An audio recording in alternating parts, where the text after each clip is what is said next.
tira cap abstracte. Sí, És només forma, només volums, així. Molt bé. Entre les mateixes tècniques, però... Molt bé, exacte. Anem a veure-lo.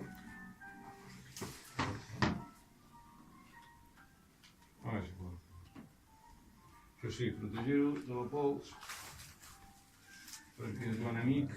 Una vegada ho vaig sentir, no me'n recordo quin artista era, que la pols era el seu enemic més difícil de combatre.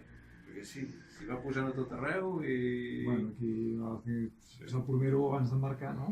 I tancar els armeris i esperar, eh? I per què? Perquè la pols tapa el pigment, canvia la llum, embrut la tela... Embrut, dificulta, per exemple, en aquest cas, si s'acumula gaire el traç, i després que després a l'hora de l'obra acabada, la pols s'ha d'eliminar, llavors depèn de com és més complicat eliminar-ho. Ja està l'obra acabada... Sí. I es pot fer mà.